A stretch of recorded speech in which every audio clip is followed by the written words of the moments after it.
ทุกคนเด้อเนาะสบายดีเนาะเบิดทุกคนเลยเนาะที่เข้ามาใหม่สบายดีเบิดทุกคนเนาะเพราะว่าเฮามีโดยสวัสดีโอเคมื้อนี้นี่เจมส์ตั้งใจนี่ซุมเจ้าตั้งใจก็คือเก็บก็คือเก็บกำข้อมูลแหละซุมเจ้าเก็บกำข้อมูลก็ถือว่าหลายโดยหลายอาทิตย์เติบเจมมาก็มาสังรวมให้กับไอ้น้องเบิ่งว่ามันจะไอ้น้องฟังแล้วจะเข้าใจบ่หรือว่าบางทีเป็นประโยชน์นะเจมคิดว่ามันเป็นประโยชน์บ่หลายก็น้อยซุมเจ้าเจมก็เลยอยากมาแชร์ให้ไอ้น้อ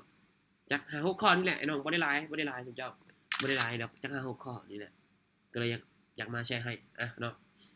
เดี๋ยวจะเข้ามานี่หน้านี้ก่อนเด้อสวัสดีทุกคนเด้อน้องขอโทษสอุตส่าห์มาวัสดีน้องที่เข้ามาใหม่น้องเนาะมาอุตส่าห์มาเบิ่งโมงเขตอาจารย์อืมโอเคเนาะอาจารย์เนาะเฮฮาดีตลกดีโอเคกันเนาะขอบใจที่มักกันเนาะคือในความนี่ไอ้น้องบ่เคยสงสัยบ่สมเจ้าไอ้น้องเคยสงสัยบ่คนที่เขาเจ้ามี mindset นะก็คือแนวคิดของเขาเจ้าที่ประสบผลสำเร็จนะในการเทรดไอ้น้องพอเข้าใจบ่เนาะเขาเจ้ามีแนวคิดมันแตกต่างกับเฮาบ่เนาะไอ้น้องเคยสงสัยบ่คือเจมมาสังรวมเบิ่งนี่รู้สึกว่ามันแตกต่างหลายสมเจ้าเขาเทรดเขาบ่ได้เบิ่งแค่ว่าอยากได้อย่างเดียวนะไอ้น้องเขาบ่ได้แค่อยากได้อย่างเดียวสมเจ้าว่าจากที่เจมได้ไปอบรมกับทีมงานแต่ละคนเนาะเขาเจ้าก็มีแนวคิดที่ต่างอีกสมเจ้าซึ่งอาจจะสำเร็จบ่หลายแต่มันก็มีโอกาสที่จะพัฒนาตัวเองได้ขึ้นนะสมเจ้าก็ถือว่าก็คือบทเรียนนี่ก็เอามาจาก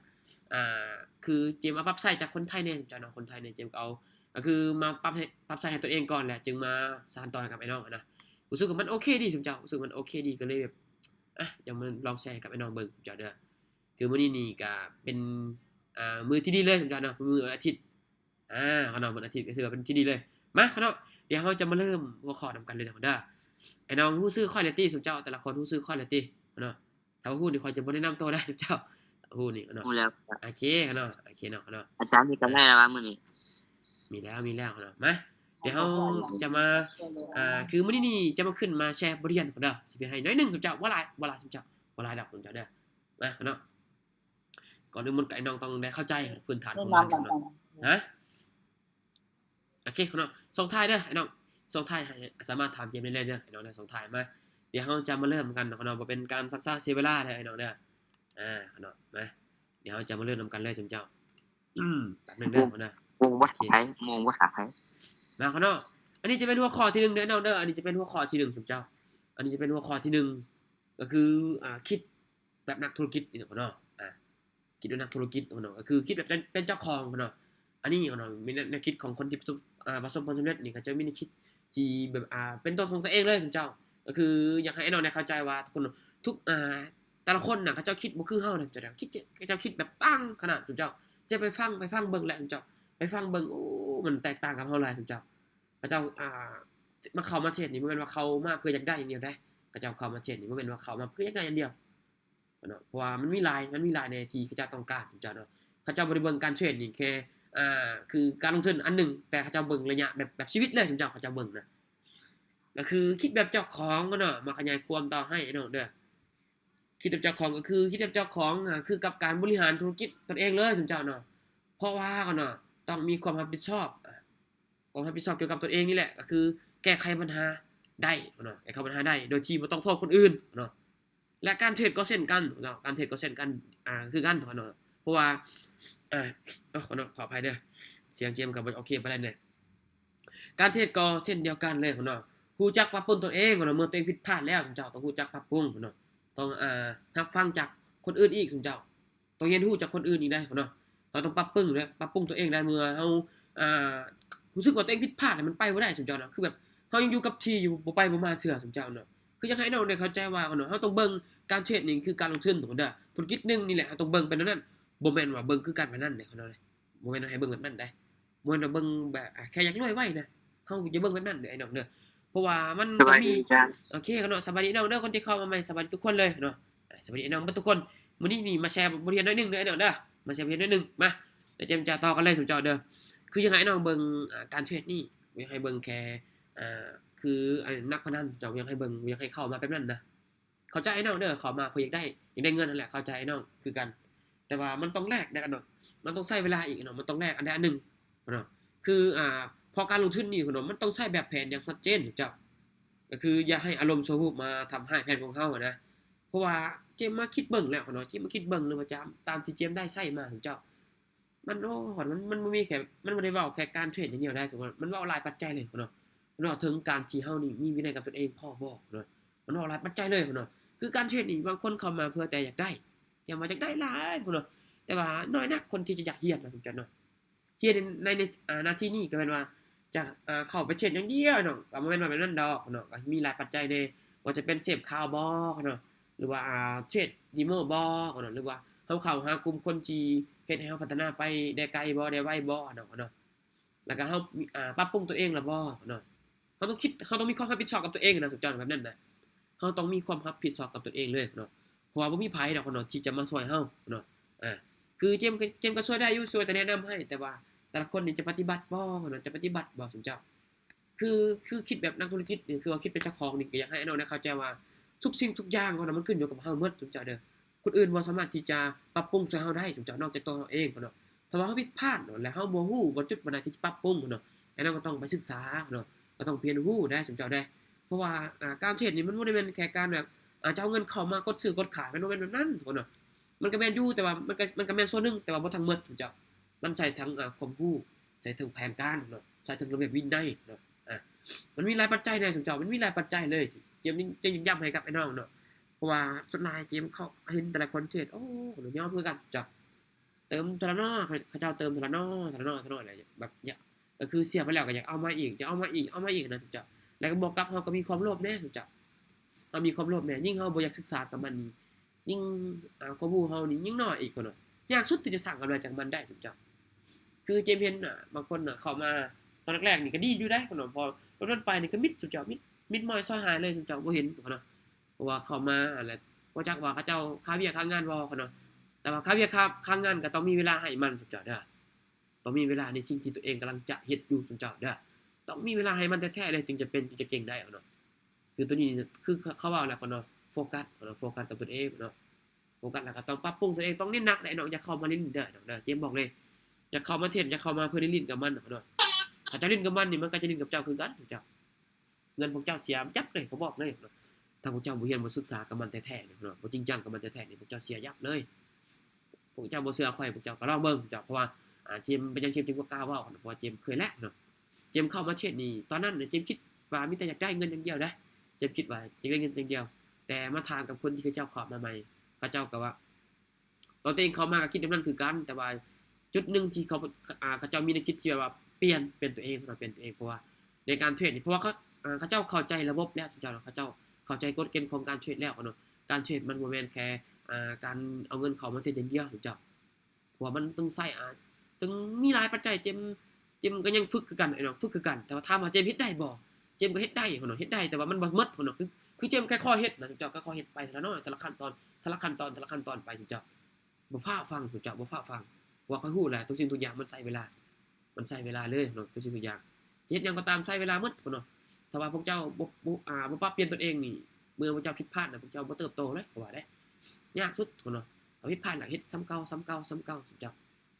อันนี้อยากให้น้องลองทบทวนตนเองเบิ่งแม่สุดเจ้าลองทบทวนตัวเองเบิ่งก่อนเนาะเสียเงินให้กับตลาดนี่หลายปานใดแล้วสุดเจ้าพวกเจ้าคิดแบบใดพวกเจ้าคิดที่เข้ามาเพื่อแต่อยากเทรดเพื่อแต่อยากได้อันเดียวบ่เนาะหรือว่าเข้ามาเป็นแบ่งกันแท้สุดเจ้า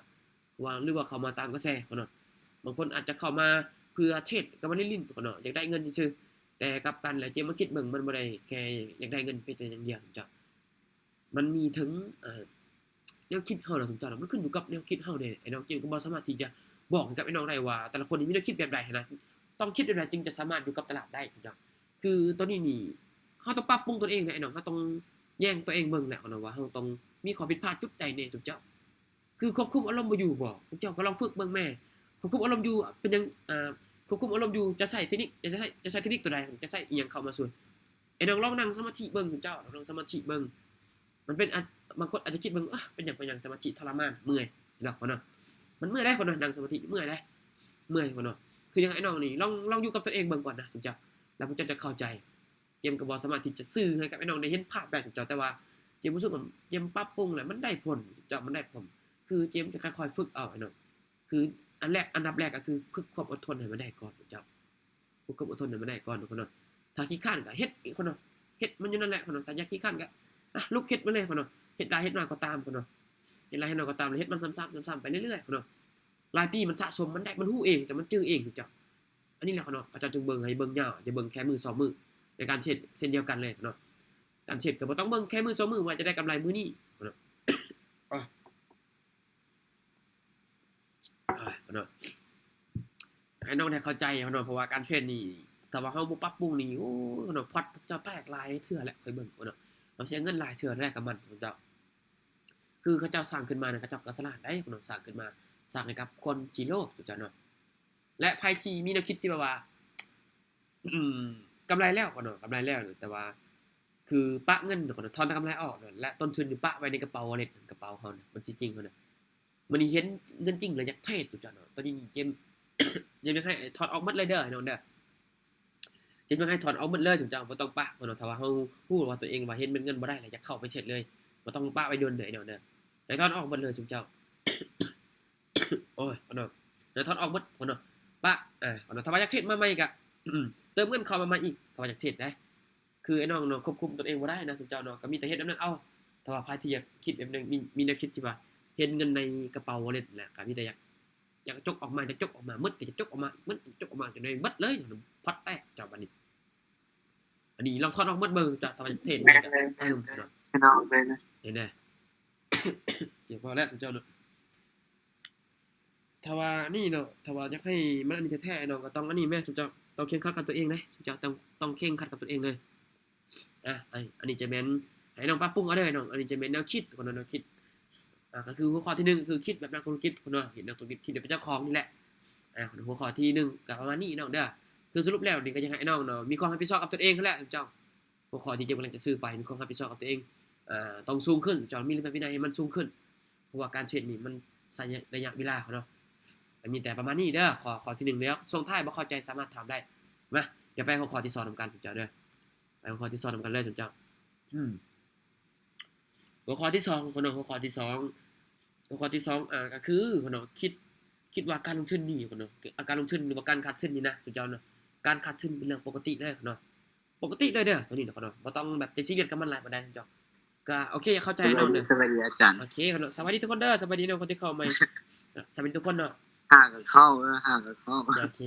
คมาทันอยู่ทางการเริ่มข้อ2คนเนาะคือว่าข้อที่2นี่ก็คือคิดว่าการขาดทุนนี่เป็นเรื่องปกติเนาะก็คือมันอยู่ในแผนของเราเลยให้คิดว่าการขาดทุนนี่มันหลีกเลี่ยงบ่ได้นะทุกเจ้านะมันหลีกเลี่ยงบ่ได้เลยเนาะนักเทรดแต่ละคนเนาะหลีกเลี่ยงบ่ได้ทุกเจ้าคนที่เก่งก็ยังโอ้คนเนาะเจมี่เบิ่งแล้วเนาะเจมี่เบิ่งแล้วเจมี่เห็นกับตาแล้วเป็นหมื่นเลยเราเทรดมื้อเดียวสุดคนที่ว่าตึงเนาะเจมี่เบิ่งแล้วเราเทรดระดับอาจารย์เลยเราเทรดมาโดนแล้วเจ้าพอตลาดมันเข้าบ่ได้เราเทรดให้เบิ่งเลยอันนี้มันบ่ได้วัดกันที่ว่าเฮาเก่งหรือบ่เก่งทุกเจ้ามันบ่ได้วัดแบบนั้นเด้อในการเทรดเจ้าคือมันหลีกเลี่ยงบ่ได้นะทุกเจ้าการเทรดเนี่ยคือเราติดลบกับมื้อนั้นเนาะเป็นหมื่นเลยเจมเบิ่งโอ้คนเนาะเจมแบบเบิ่งหน้าแตกทุกเจ้า เจมติดลบก็ยังบ่ทันฮอดคือเรานะแต่ว่าเราเป็นคนที่แบบมีเงินหลายแน่ทุกเจ้าเนาะเป็นเงินมีเงินหลายแต่ว่าเราเทรดให้เบิ่งซื่อๆทุกเจ้าเราเทรดให้เบิ่งแต่สำหรับเราสำหรับเฮาอาจจะหลายทุกเจ้าแต่ว่าเรานี่ก็มีเสียดายคือกันแหละทุกเจ้าแต่ว่าก็คุ้มเนาะก็คุ้มคือกันแหละเพราะว่าก็เห็นรูปไปนำทุกเจ้าเนาะเพราะว่าเขาเจ้าเบิ่งแบบนี้ได้คือการเทรดน่ะคือเขาได้นี่เขาก็ได้หลายเนาะไอ้น้องได้เข้าใจว่าคือก่อนที่จะได้เนาะเขาก็ต้องเสียมาก่อนเนาะและเฮาฮู้จุดใดที่ต้องปรับปรุงตนเองให้บอกเขาเนาะเขาปรับเปลี่ยนแนวคิดปรับเปลี่ยนแนวทางในการเทรดของข่อยเขาปรับเปลี่ยนหมดจังก็ปรับเปลี่ยนว่าข่อยนี่ข่อยยังเทรดบ่ได้นะตอนนี้นะข่อยจะปรับเปลี่ยนตัวใดแน่ข่อยต้องไปปรึกษาผู้ใดแน่ข่อยต้องเฮ็ดจังไดแน่จึงจะสามารถเพราะว่าเขาฮู้แหละในการเทรดนี่ข่อยเลี่ยงบ่ได้เลยคือการขาดทุนข่อยเลี่ยงบ่ได้แท้ๆแล้วข่อยต้องเฮ็ดจังไดจึงจะสามารถอยู่รอดกับมันได้และหลุดพ้นกับมันได้อันนี้เขามาถามตนเองเบิ่งคือเจมสมมุติเจมถามตนเองเบิ่งแล้วก็ไปปรึกษาคนที่เขาเจ้าเก่งกว่าคนก็จะมีประสบการณ์กว่าเฮาไปปรึกษาเขาเจ้ามีแนวคิดแบบใดในYouTube Facebook TikTok Instagram ยังโซเชียลต่างๆบอกเขาเนาะไปศึกษาเบิ่งก็ได้หรือว่าถามไอ้น้องคนนี้อาจารย์ในกลุ่มของเฮาบอกเขาเนาะไปถามก็ได้ไปถามเขาเจ้าก็ได้เนาะเขาเจ้ามีแนวคิดแบบใดเขาเนาะคือจะให้ไอ้น้องได้เข้าใจเลยเขาเนาะเทรดเดอร์เขาเนาะเทรดเดอร์ย่อมฮู้ดีว่าเขาเนาะคนที่เขาเจ้าฮู้ดีเขาเนาะว่าการเทรดนี่มันมีได้มีเสียเขาเนาะเพราะบ่มีการเทรดตัวใดเขาเนาะได้ 100% เขาเนาะบ่มีการเทรดตัวใดได้ 100% เขาเนาะถ้าว่าไผว่ามีเขาเนาะเอามาให้ข่อยเลยเขาเนาะเขาจะทุ่มเงินมาเลยเขาเนาะทุ่มเงินมาเลยไผที่ว่ามีเขาเนาะคือในเทรดในบล็อกเกอร์ได้ก็ตามทุกเจ้าข่อยอยากบอกให้เจ้าเลยเทรดในบล็อกเกอร์ได้ก็ตามเขาเนาะบ่มีตัวใดได้ 100% เขาเนาะและบ่มีเทคนิคใดได้ 100% เขาบ่มีเขาเนาะมันบ่มีทุกเจ้าบ่มีเลยเนาะคือเอาสุดให้นี่60 50 70ไปเนาะ65นี่ไปสำนั้นแหละเขาเนาะอัตราชนะเนาะแต่สำหรับนั้นนี่มันขึ้นอยู่กับเฮาหมดมันขึ้นอยู่กับเฮาหมด เป็นอย่างเจมจึงบอกนั่นน่ะเจ้าเพราะว่าไอ้น้องเบิ่งแม่ของน้องไผกดของน้องมือเฮากดของน้องและไผสั่งสมองเฮาสั่งของน้องและไผบอกเฮาของน้องเฮาเองนี่ก็บอกของน้องมันมีไผมาบังคับเฮาเจ้าเพราะว่าตัวจริงมันขึ้นอยู่กับเฮาได้ไอ้น้องได้เฮารับผิดชอบได้ของน้องคือตัวนี้เนาะของน้องคือซึ่งนี่ของน้องซึ่งพวกเขาฮู้ว่าของน้องฮู้ว่าการที่เฮาจะเก่งหรือประสบความสำเร็จในด้านใดก็ตามของน้องเขาเจ้าต้องอาศัยเวลาของน้องหรือว่าสะสมประสบการณ์ของน้องลองผิดลองถูกเนาะและพัฒนาตัวเองอยู่ตลอดเวลาเนาะพวกเขาคิดแบบชนะโดยรวมเนาะบ่แม่นว่าชนะทุกครั้งที่ตัวเองได้เทรดไปอะไรบ่คิดแบบนั้นคือสิ่งเดียวที่จะลดพรการขาดทุนได้คือการมีแผนที่ชัดเจนเนาะฝึกฝนรอตัวเองไปเรื่อยๆเนาะบ่จำเป็นต้องเอาชนะตลาดแต่ว่าจงเอาชนะแต่ตนเองเนาะอันนี้อยากให้น้องได้เข้าใจเนาะคือเฮาฮู้แล้วเนาะว่าเฮานี่บ่สามารถที่จะเรียงได้ตัวนี้เนาะบ่มีไผเรียงได้เนาะในไผที่เทรดในบล็อกเกอร์เนาะบล็อกเกอร์ได้ก็ตามนะไปบอกแล้วเนาะไปถามเขาเจ้าโลดเนาะถ้าถามว่าเขาเจ้าเสียเงินหลายปานใดแล้วโอ้เขาเจ้าบ่กล้าเว้าเลยเนาะคำว่าเสียเงินนี่เนาะมันหลายแฮงสุดเจ้าเจมไปถามแล้วเจ้าเจมจนอ้ออันนี้ก็ถือว่ามันก็คุ้มเนาะเพราะว่าก็คือว่ามันอันนี้นะเจ้ามันคือว่าเป็นบทเรียนเป็นอันยิ่งใหญ่ของเขาเลยเนาะถ้าว่าเฮาบ่ผิดพลาดเฮาก็บ่เติบโตได้เจ้าได้เฮาบ่ผิดพลาดเฮาบ่เติบโตเนาะและก่อนที่เฮาจะเก่งได้หรือว่าประสบความสำเร็จได้เนาะ1เลยเนาะเฮาต้องอาศัยเวลาเนี่ยเฮาต้องคิดว่าในการที่เฮาจะเฮ็ดอันใดอันหนึ่งเนาะเก่งขึ้นมาในระดับหนึ่งหรือว่าประสบความสำเร็จในระดับหนึ่งเนาะมันต้องอาศัยเวลาเนาะอาศัยเวลาและการเรียนรู้เนาะและพัฒนาตัวเองไปเรื่อยๆเนาะมันไปเรื่อยๆได้เนาะมันบ่สามารถที่จะหยุดได้นะสุเจ้าในการเรียนรู้นะมันไปเรื่อยๆเรื่อยๆเรื่อยๆเรื่อยๆเนาะมันไปเรื่อยๆเนาะเนาะถ้าว่าหยุดเนี่ยก็คือดรอปเลยเนาะถ้าว่าหยุดคือดรอปเลยเพราะว่าข่าวสารเนาะสุเจ้าเฮ็ดแม่สุเจ้าข่าวสารนี่มันไปเรื่อยเด้มันบ่ได้ท่าไผเด้เนาะบางทีจะได้แป๊บนั้นแป๊บนี้แป๊บนั้นไปนี่เฮาติดตามบ่ทันเนาะตายเนาะคือตัวนี้มันจำเป็นต้องอยู่ทุก24ชั่วโมงก็ได้สุเจ้าในการศึกษาก็แม่นว่าจะจ้องอยู่นั่นแหละก็คือเฮามีเวลาว่างให้เวลาว่างตนเองแน่สุเจ้าเนาะถ้าว่าจะเก่งก็ต้องยอมเมื่อยคือกว่าคนอื่นแหละสุเจ้าเนาะถ้าว่าจะเก่งเนี่ยก็ต้องยอมเมื่อยแน่สุเจ้าเพราะว่าถ้าว่าจะเก่งกว่าคนที่เก่งกว่าเฮาก็ต้องเฮ็ดหลายกว่าเขาเนาะก็เฮ็ด2เท่าเฮ็ด4เท่าเฮ็ด4เท่าเฮ็ด10เท่าก็เฮ็ด10เท่าเฮ็ด100เท่าเลยเจ้าคูณขึ้นนั่นเลยมันจะเมื่อยกว่าเนาะและผลตอบแทนมันจะมานำหลังสุเจ้ามันจะมานำหลังคืออยากให้น้องเบิ่งในการไกลไอ้น้องเบิ่งการไกลเอาบ่ต้องเบิ่งแค่มือ2มือนะอยากให้น้องเบิ่งแหละแค่ค่อยปรับใช้เนาะแล้วก็ค่อยเรียนรู้ค่อยจดบันทึกหยังต่างๆเนาะคือไปเบิ่งแม่สุเจ้าเนาะเขาจดได้สุเจ้าเขาจดได้เนาะข้อผิดพลาดของตัวเองบ่ได้เนาะเขาจดสุเจ้าและมีแผนการตัวเองต้องชัดเจนอีกเพราะว่ามันขึ้นอยู่กับระบบการเทรดเฮาเด้เนาะระบบการเฮานี่ของเฮาวางแผนมันดีพอแล้วบ่เจ้าถ้าว่ามันโอเคมันดีแล้วแต่ว่ามันยังเฮ็ดบ่ได้เชื่อมันเป็นย้อนไผแหละเจ้าย้อนตัวเฮาเนาะเฮาก็ต้องปรับปรุงนะถ้าว่าอยากก็คือถ้าว่าอยากอยู่รอดกับมันนะทุกอย่างนะก็ต้องคือตัวนี้เนี่ยอยากให้น้องตั้งใจก่อนตั้งใจศึกษาเนาะคือเจมส์ก็บ่สามารถที่จะแบบว่า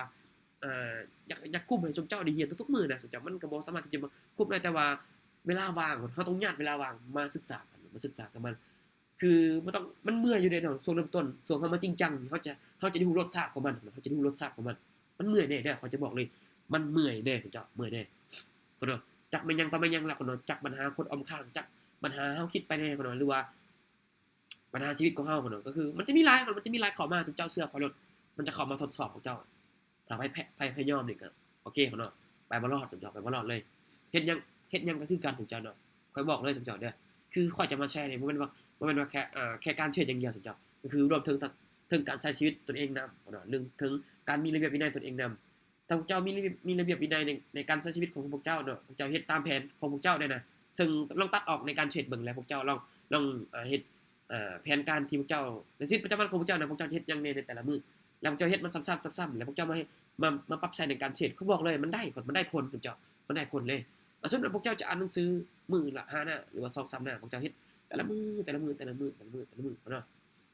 อพวกเจ้าเฮ็ดแล้วมันชินเคยเองมันชินเคยเองแหละมันจะฮู้มันจะจื้อจำอีกเนาะมันจะจื้อจำมันจะจดจำได้นะมันก็โอเคเฮ็ดแบบอัตโนมัติเลยเฮาก็บ่โอ้แบบมันกระปรี้กระเปร่าเองนะสมเจ้าเนาะมันกระปรี้เพราะว่าเจมได้เฮ็ดแล้วมันโอเคได้มันโอเคเนาะ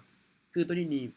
เจมลองปรับใช้เบิ่งเจมลองจริงจังกับตัวเองเบิ่งเนาะคือเจมเต็มที่เลยเนาะเจมเต็มที่เลยกับมันเจมบ่จักอ้อแอกับมันเลยเพราะว่าค่อยเสียเงินกับมันหลายแล้วเนาะเพราะว่าถามเขาเจ้าว่าคือในการเทรดนี่ถ้าพวกเจ้าอ้อแอกับมันเนาะเนาะเงินเป็นหมื่นเป็นเท่าใดหมดเลยผมบอกเลยเนาะ ข่อยเจ็บหนักแล้วสุเจ้าเนาะพวกเจ้าบ่เชื่อข่อยก็ตามสุเจ้าเนาะพวกเจ้าก็ลองเบิ่งเนาะที่จะฮู้รสชาติเนาะทูรสชาติเนาะอันนี้แม่นคือข้อ2เนาะคือการเทรดนี่เนาะมันเลี่ยงบ่ได้แล้วในการขาดทุนไอ้น้องก็ต้องคิดซะว่ามันอยู่ในแผนการของข่อยซะเนาะในการขาดทุนนี่แต่บ่ต้องให้มันหมดโตเลยเด้อเด้อบ่ต้องให้มันหมดโตเลยพอเอาที่ตนเองยอมรับความเสี่ยงได้เนาะพอเข้าใจติตัวนี้เนาะอันนี้จะเป็นหัวข้อที่2เนาะคือคิดว่าในการเทรดการขาดทุนนี่ปกติแล้วเนาะมันบ่สามารถหลีกเลี่ยงได้อันนี้จะเป็นเนื้อในของมันเนาะที่ค่อยได้เดี๋ยวค่อยจะส่งให้ก็ได้เนาะเดี๋ยวเอาใน Facebook ก็ได้เดี๋ยวค่อยจะเอาลงให้เนาะเด้อถ้าว่าไอ้น้องอยากอ่านเนาะมาเดี๋ยวไปหัวข้อที่3ทุกท่านเนาะที่3เนาะไอ้น้องเข้าใจบ่เนาะคนที่เขาเจ้าประสบผลสำเร็จได้นี่เขาเจ้าควบคุมอารมณ์ตนเองได้เนาะเนาะมันควบคุมได้เจ้าถึงมันจะมีบางช่วงอยู่มันจะมีบางช่วงที่มันเฮ็ดบ่ได้แต่ว่าคือเขาเจ้าผ่านการฝึกฝนมาเจ้าเนาะเห็นบ่เนาะมันยังกลับเกี่ยวกับมาการในการใช้เวลาอีกเจ้าเพราะว่าเขาเจ้าเฮ็ดมันซ้ำๆเนาะทุกๆมื้อเพราะว่าเขาฮู้ว่าการที่ตนเองนี่จะเอาชนะใจตนเองได้ก็คือเขาต้องควบคุมตนเองควบคุมตนเองแบบใดเจ้าควบคุมตัวเองอารมณ์ได้แบบใดก็คือเราต้องคุมเกมให้มันได้เจ้าเนาะคุมเกมตัวเองให้มันได้อันนี้เนาะอันนี้ความหมายของมันคุมเกมคุมตัวเองนี่แหละเนาะคุมเกมให้มันได้เลยเจ้าเนาะคือยกตัวอย่างเนาะอยากให้น้องเข้าใจว่าบ่ต้องตื่นเต้นเนาะเด้อเมื่อตัวเองได้กำไรแล้วหรือว่าตัวเองขาดทุนน่ะเมื่อพวกเจ้าน่ะก็คือบ่ต้องตื่นเต้นเมื่อได้กำไรเนาะบ่ใจร้อนเมื่อตัวเองขาดทุนเนาะมีสติอยู่ตลอดเวลาซุเจ้าเนาะก็คืออยากให้น้องเนาะคำนึงถึงความเสี่ยงมันหลายๆซุเจ้าเนาะคือการที่เราจะควบคุมอารมณ์ตัวเองได้แน่นอนเนาะต้องผ่านการฝึกฝนก่อนเนาะและต้องตั้งเป้าแบบชัดเจนเลยไอ้น้องเด้อต้องตั้งเป้าแบบชัดเจนเลยตรงแบบเน้นหนักกับมันอันนี้เลยซุเจ้าต้องคนน้องต้องแบบใส่เต็มแม็กซ์เลยกับมันคนน้องต้องแบบถ้าค่อยหยุดก็คือหยุดจะบ่ไปต่อแล้วเนาะหยุดก็คือหยุดเลยซุเจ้าบ่เอาแล้วเนาะถ้าว่าค่อยไปนี่เขามีโอกาสที่จะสูญเสียเงินในพอร์ตเลยเนาะก็คือจะให้น้องเข้าใจว่าฮู้จักเนาะต้องฮู้จักไอ้น้องเนาะต้องฮู้จักหยุดเมื่อจิตใจบ่พร้อมเช็ดจ้ะเนาะเขาต้องอ่านตัวเองให้พร้อมอีกซุเจ้าเขาต้องอ่านตัวเองให้เป็นอีก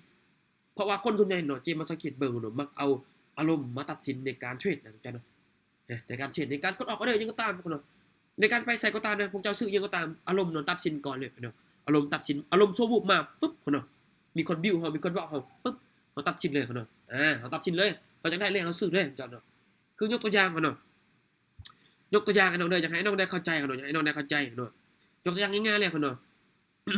เมื่อเวลาเจ้าควบคุมอารมณ์ได้เนาะเจ้าจะรู้สึกเนาะเจ้าจะรู้สึกแต่บ่เฮ็ดตามอารมณ์เนาะเก็ตบ่เนาะพอเข้าใจบ่เนาะเวลาเจ้าควบคุมอารมณ์ได้เนาะเจ้าจะรู้สึกแต่ว่าเจ้าบ่เฮ็ดตามอารมณ์อันนี้แม่นการที่ควบคุมอารมณ์ได้เนาะเช่นเนาะเช่นแบบนี้เช่นเมื่อเจ้าใจร้ายนะเนาะเมื่อเจ้าร้ายไผก็ตามเนาะแต่ว่าเจ้า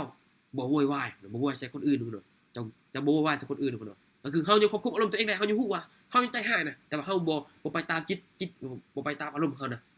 ก็คือเนาะเมื่อเจ้าเสียใจเนาะแต่เจ้าบ่ลดระดับตัวเองลงเนาะได้บอกเนาะก็คือเฮาบ่ต้องแบบซอกเซาจนมันเกินไปแต่ว่าเสียใจอยู่คนเสียใจแต่แบบเฮาก็เฮายังฮู้ว่าเฮาต้องเฮ็ดแบบใดนะแต่ว่าเฮาบ่ได้รับจังเขาเจ้าเอิ้นว่าตัวเองลงเกินไปจนต่ำจนดิ่งแฮงจนท้อแฮงจนมือแฮงหลายๆคนเนาะก็คือบ่อยากให้ไอ้น้องมีคิดแบบนั้นจ้ะเนาะอันนี้จะแม่นคนเนาะอันนี้จะแม่นเมื่อเฮาควบคุมอารมณ์ได้คนเนาะเจ้าคือยกตัวอย่างคือเจ็บได้ว่าน่ะเจ้าเสียใจนี่แต่เจ้าบ่ลดระดับตัวเองลงเนาะและเมื่อเจ้ากังวลแต่ว่าเจ้ายังสามารถคิดแบบมีเหตุผลเนาะเนาะเมื่อพวกเจ้ากังวลในสิ่งใดสิ่งหนึ่งแต่พวกเจ้ายังคิดได้แบบว่าตัวนี้ต้องใส่เฮ็ดตัวนี้เฮาต้องคนเฮ็ดแบบใดและตัวนี้เฮาต้องเฮ็ดแบบใดกันแท้จึงจะสามารถไปได้เฮามันบ่งบอกว่าเฮายังควบคุมตัวเองได้อยู่เจ้าเฮายังมีสติอยู่เจ้าเขายังมีสติอยู่เขาต้องดึงตัวเองออกมาให้มันได้เนาะในวงจรนั้นเนาะในคอมฟอร์ตโซนนั้นเราต้องดึงออกมันได้เนาะคืออย่าให้มันลงคนอย่าให้มันดึงลงเขาดึงเขาลงไปเนาะอารมณ์โซของเขาเนาะอันนี้จะเป็นเฮาควบคุมอารมณ์ตัวเองได้เมื่อขอโทษเจ็บคอแล้วเจ้าเนี่ยขอโทษคือแต่ในการเทรดนี่คนเนาะก็เป็นแบบนี้คนเนาะแต่ในการเทรดมันเป็นแบบนี้อีกเจ้าบอลลิงแห้งคนเนาะเมื่อได้กำไรคนเนาะควบคุมความอยากได้ของตัวเองให้มันได้ให้มันอยู่เจ้าเนาะในการเทรดมันเป็นแนวนี้เจ้าบอลลินแห้งเนาะเมื่อได้กำไรแล้วก็คือบ่ต้องไปมันใหญ่เกินไปเจ้าเนาะเมื่อได้กำไรเนาะควบคุมความอยากได้ของเฮานี่นะจนพวกเจ้าได้10เหรียญแล้วพวกเจ้านี่เอาอีกนะ5เหรียญนะ อยากอยู่นะ5เหรียญแต่ว่าเฮายังควบคุมตัวเองได้อยู่อะแต่สิ่งเดียวนั้นเด้ตามเป้านี่เฮาต้องหยุดได้เฮาต้องหยุดได้นะเฮายังควบคุมตัวเองได้คือกันนะสมเจ้าเนาะเฮายังคิดว่าเฮายังรู้สึกตัวอะถ้าว่าเฮาไปต่อนี่โอ้แสดงว่าเฮายังขาดแผนการแล้วเนาะเฮายังขาดแผนการแล้วเนาะคืออยากให้เข้าใจว่าบ่โต้ตอบพุ่นเนาะบ่ตอบโต้พุ่นเนาะบ่ตอบโต้พุ่นเนาะขออภัยด้วยเนาะบ่ตอบโต้กับตลาดพุ่นเนาะเมื่อขาดทุนแล้วเนาะควบคุมความย้านพุ่นเนาะควบคุมความย้านของเฮาพุ่นเนาะควบคุมให้มันได้อันนี้สมเจ้าเนาะบ่ต้องเติบโตกับมันสมเจ้าเนาะบ่ต้องกังวลหลายพุ่นเนาะถึงว่าจะขาดทุนก็ตามพุ่นเนาะบ่ต้องแบบที่จะเอาชนะมันนะความหมายของเจเว้านะบ่ต้องที่จะเอาชนะมันในตอนนั้นยากพุ่นเนาะในโลกนี้บ่มีไผเอาชนะตลาดได้พุ่นเนาะบ่มีไผพุ่นเนาะไผเอาชนะตลาดได้มื้ออื่นมาเว้ากับข้อยเลยพุ่นเนาะ มื้ออื่นมาเว้ากับข้อยโลดบ่มีไผเอาชนะตลาดได้เนาะคือตลาดนี้พุ่นเนาะมันบ่ได้มีแค่เฮาเทรดได้เนาะบ่มีไผเอาชนะตลาดได้ซุมเจ้าข้อยบอกเลยพุ่นเนาะบ่มีไผเอาชนะตลาดได้เนาะคือควบคุมความย้านแบบใดเนาะก็คือควบคุมเฮาเนี่ยควบคุมตนเองนี่แหละพุ่นเนาะแบบสมมุติว่าเฮาขาดทุนแล้วบ่ต้องคิดแบบจะเอาคืนนะซุมเจ้าเนาะความหมายของเกมก็คือบ่ต้องที่จะเอาคืนของในตอนนั้นเลยจะบ่ต้องเอาคืนในนาทีนั้นก็คือสู้คือหยุดแหละโอ้มันเข้าบ่ได้แล้วก็คือหยุดเลยซุมเจ้าเนาะ ปะก่อนบ่ต้องเข้าต่อแล้วไอ้น้องมันเข้าบ่ได้แล้วนะเฮาบ่ฟื้นเนาะก่อนเนาะมันบ่ได้แหละก่อนเนาะและอันที่2ก่อนและอันที่3ก่อนอันที่3เนาะบ่เฮ็ดตามอารมณ์ก่อนเนาะบ่เฮ็ดตามอารมณ์เนาะตอนตลาดมันผันผวนแฮงก่อนเนาะควบคุมความตื่นเต้นและความกังวลก่อนเนาะก่อนเนาะคือตัวนี้นี่บ่เฮ็ดตามอารมณ์ของตนเองแหละเนาะเมื่อตลาดมันผันผวนแฮงก่อนเนาะควบคุมความตื่นเต้นก่อนเนาะและความกังวลของตนเองก่อนเนาะควบคุมแบบใดก็คือควบคุมบ่ต้องให้เฮานี่ คือตลาดมันเข้าบ่ได้แหละจังเนาะตลาดมันพันพวนแฮงแหละเฮาก็บ่ต้องเทศจังเนาะเข้ามาแล้วก็ปัดออกก่อนเนาะบ่ต้องแบบจักตื่นเต้นหลายมื้อจะกดออกเอาเด้อสั่นเนาะเจ้าสั่นแฮงเจ้าไผก็สั่นแฮงบัดนี้ก็ตลาดมันง่ายบางทีมันล็อกก่อนเนาะบางทีมันจะกดออกเอาเด้อปึ๊บตึ้งสั่นลงมาก่อนโอ้ยตายแท้ๆอันนี้จังเนาะนะเนาะย้านแล้วจังเนาะย้านแล้วนั่นก็คือมีได้จังได๋วันเสาร์อาทิตย์ทุกคนเนาะพอจะกดออกเอาเด้อปึ๊บทุกคนเนาะมันเด้งดินลงมาโอ้ยให้บอกเลยจังเนาะผมจะบ่ตื่นอยู่หลายเติบแล้วจังเนาะ โอ้ยน้องข้าก็เป็นเมื่อกี้แหละอาจารย์เห็นบ่กดออกปุ๊บเด้งขึ้นเลยเนาะคือตัวนี้แหละเจ้าเนาะถ้าตลาดมันเข้าบ่ได้ตลาดมันพันผวนแหละเฮาบ่ต้องเฮ็ดตามอารมณ์เด้อคือโอ้คือเป็นแบบนี้นี่ข่อยบ่เช็ดแหละคือสมมุติว่าข่อยเช็ดเนาะปึ๊กมันดิโอ้มันจะวิ่นเลยนะมันจะวิ่นแหละคือมื้อใดก็ตามเนาะที่ข่อยเช็ดเนี่ยข่อยเข้าตลาดมันจะวิ่นแหละ1วิมันดีดจับพุ่นเนาะข่อยบ่เช็ดแล้วกราฟนั้นเปลี่ยนกราฟใหม่เลยเนาะไปเบิ่งกราฟตัวอื่นที่มันโอเคกว่าเพราะข่อยฮู้แหละต่อไปต่อนี่ข่อยตายแท้ๆเลยผมบอกเลยข่อยตายอย่างเดียวไอ้น้องบ่รอดเนาะตายกับตายบ่รอดแท้ๆเลยเจ้านี่อยากให้ไอ้น้องได้เข้าใจเด้อเออ เรายังควบคุมอารมณ์ตัวเองบ่ได้อันนี้ก็ต้องฝึกนะ มี ต้อง แต่ ฝึก สิไปต่ออย่างเดียว เห็นบอกเขาเนาะคือคนโซลานี่ตอนได้กำไรนี่คนโซลานี่จะหยุดได้สำหรับเจมมาเบิ่งหยุดได้อยู่อันเนาะแต่ว่ามันขาดทุนหลายนี่เมื่อขาดเมื่อเสียนะสมเจ้าเฮาหยุดบ่ได้เลยสมเจ้าเฮาจะเอาคืนนะสมเจ้าเนาะแบบเจ้าตีข่อยแล้วข่อยจะตีเจ้านะข่อยเอาคืนนะสมเจ้าเอาแบบมันสะใจนะเนาะข่อยมึนแฮงนะมันอยากเป็นแบบนั้นได้อันนี้อารมณ์เฮาสวุบน่ะมันเข้ามาแล้วสมเจ้ามึนแฮงคนมันมึนแฮงนะสมเจ้าโอ้คนเนาะมันมึนแฮงแบบป้าบักอันนี้นะมันตีข่อยนะข่อยอยากเอามันคืนนะสมเจ้านะมึนแฮงคนมันมึนแฮงคือแบบนี่แหละคนเนาะอยากให้น้องเขาได้เข้าใจเลยคนเนาะอยากให้น้องได้เข้าใจเลยคือตัวนี้นี่บ่ต้องที่จะเฮ็ดแบบวูบวาบเกินไปสมเจ้าเขาต้องมีสติเด้อคนเด้อต้องมีสติก่อนที่จะมีสติต้องมีแผนมีแผนให้มันชัดเจนเนาะเด้อถ้าพวกเจ้าขาดทุนก็คืออยากให้น้องตั้งเป้าเสียให้มันได้หลายเด้อตั้งเป้าเสียคนเนาะบ่ต้องคิดว่าคำนึงถึงเป้าได้มันคนเนาะเป้าได้ก็ตั้งอยู่แต่ว่าบ่ต้องแบบก็คือสำคัญที่สุดก็คือตั้งเป้าเสียก่อนเขาต้องฮู้ว่าเมื่อเขาเสียแล้วเขาพลาดจักไม้แล้วจึงหยุดเนาะอย่าไปต่อก่อนไปต่อแล้วพลาดแตกเลยเขาบอกเลยเนาะอันจะเป็นคนที่เขาเจ้าประสบผลสำเร็จนี่เขาเจ้าควบคุมอารมณ์ในการเทรดได้แท้บ่แม่นว่าควบคุมทั้งหมดเนาะก็คือควบคุมอารมณ์ตนเองนะในการเทรดเมื่อเขาเข้าเทรดเนี่ยเขาควบคุมได้สิซะค่อยฮู้แล้วเพราะค่อยเคยค่อยชินเคยแล้วค่อยจื้อแล้วค่อยลาบค่อยจื้อแล้วเนาะค่อยเจ็บแล้วเนาะเขาเจ้าคิดได้อันนี้จะเป็นข้อที่3ควบคุมอารมณ์ตนเองได้ก็คือคุมเกมเนาะอันนี้จะเป็นหัวข้อที่3เนาะนะเดี๋ยวไปหัวข้อที่4เจ้าหัวข้อที่4เนาะมาเนาะไอ้น้องสังเกตเบิ่งได้น้องสังเกตเบิ่งเนาะคนที่เขาเจ้าเก่งนี่เขาเจ้าคนที่สำหรับเฮาเนาะสำหรับว่าโอ้ผู้นี้คือเก่งแต่ว่าแต่สำหรับในโต๊ะเขานี่เขาเจ้าคิดว่าเขาเจ้าเป็นคนทั้งเป็นคนนึงแหละแต่ว่าเขาเจ้าก็บ่ได้เก่งดอกเขาเจ้าคิดว่าแบบนั้นสำหรับเจมส์ถามแล้วแต่ว่าสิ่งเดียวที่เขาเจ้าคิดว่าคนที่เก่งนี่บ่มีคนเนาะบ่มีดอกเนาะแต่ว่าคนที่จะเรียนรู้คนที่จะเรียนรู้นี่คนเนาะมันแบบนี้น่ะสมเจ้าคืออยากให้เนาะว่าบ่มีไผเก่งในบนโลกนี้เนาะบ่มีไผเก่งดอกสมเจ้ามันเท่าเทียมกันหมดเนาะทุกคนก็สามารถที่จะเฮ็ดได้คือสิ่งเดียวที่เขาเจ้าคำนึงได้ก็คือเรียนรู้อยู่ตลอดเวลาเลยเนาะ เขาเจ้าบ่ได้เขาเจ้ามีเวลาว่างเขาเจ้าก็มาพัฒนาตัวเองในการเทรดนี่นะเขาเจ้ามาลุยตัวนี้นะเขาเจ้าเขาเจ้าคิดว่าโอ้คนเนาะ